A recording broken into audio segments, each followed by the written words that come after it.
kid, I used to love playing with balls, right? Especially at recess. Bro, come on. That wasn't even supposed to be a joke. So as a kid, I used to love playing with balls, right? Especially at recess. And the reason I mention this is because I never understood why we got rid of recess after elementary school, right? Because it had all positives and literally no downsides whatsoever, right? And God forbid Americans need the exercise.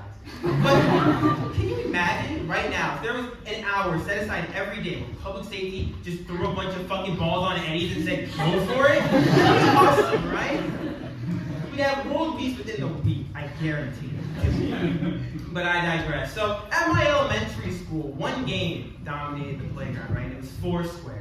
Some of you may know it as box ball, some of you may just be wrong. But the problem with playground Foursquare is that the most optimal way to play is to serve the ball by slamming it as hard as fucking possible and sending it into the stratosphere, and watch as your opponent sits there like Willem Dafoe attempting to return it. No fucking way to get it.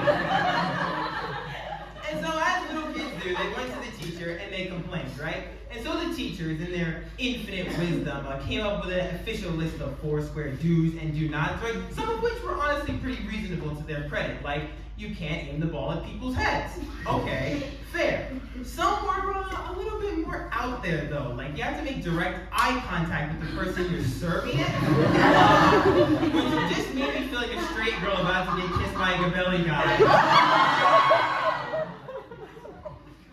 The most important rule of all is that you were no longer allowed to slam it, right? Now, what constituted a slam? Your guess was as good as mine. But it's important for the next part of the story, right? Because I finally make it to the serving square on this fateful day. I ready myself. I give it a nice big old hit. Little Susie eats shit. She's totally fucking dead. By all accounts, she has not returned the ball. But, actually, you slammed it, so you're out. Really?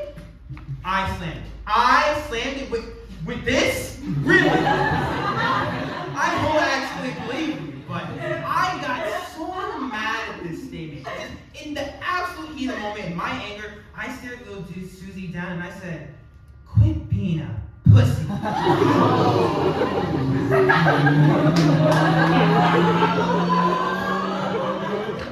know, that shit. So obviously, little Susie told me, I immediately got sent to the principal's office, right? And I'm in here shitting bricks, okay? Because this was a Catholic school, so I thought a nun was about to come out of the back and start beating me with a ruler or something.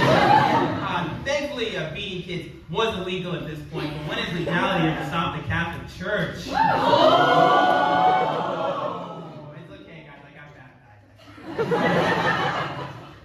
But this wasn't my first rodeo in the principal's office either, okay? It wasn't my second.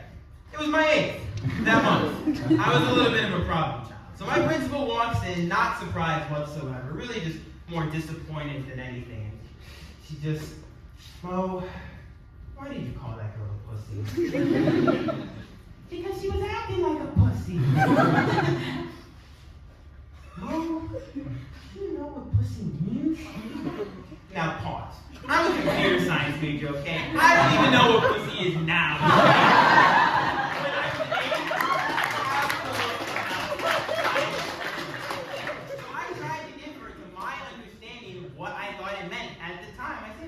Of course I know what pussy means. It stands for pusillanimous.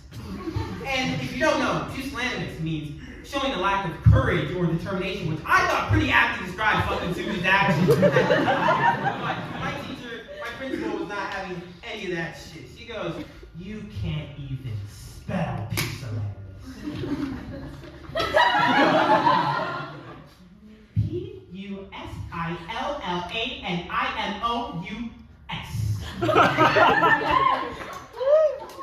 Thank you. And so while I did go on to place 3rd place in my county spelling bee that year, I still ended up with a weak intention. But whatever, I'll see you pussies later. Now give it up.